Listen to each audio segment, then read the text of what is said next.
Good day everyone. The question today is, do I pay VAT or transfer duty on my property transfer, and why? During the transfer process, the purchaser is obligated to pay for transfer duty on the property, but often sellers and purchasers are confronted with the question of VAT on the transaction. To determine if transfer duty or VAT is payable, we always look at the status of the seller. Should the seller be registered for VAT purposes, then VAT is payable on the transaction and not transfer duty. Should the seller not be registered for VAT purposes, then the purchaser will pay transfer duty on the transaction. What is the difference between transfer duty and VAT? Transfer duty is a tax levy payable on the acquisition of immovable property, and VAT is tax on the supply of goods and services by a VAT vendor. It is important not to confuse transfer duty with transfer fees.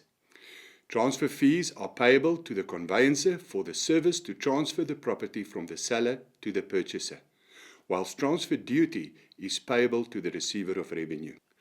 What does the term VAT zero rated means?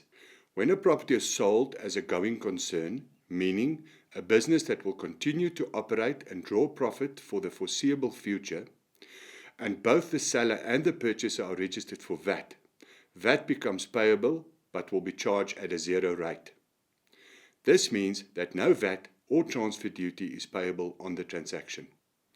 In the event that the buyer is a registered VAT vendor but the seller is not, the purchaser may claim back the transfer duty paid on transfer as a VAT input from SARS after registration, if the nature and ordinary course of the purchaser's business is trading in properties like developers or investors.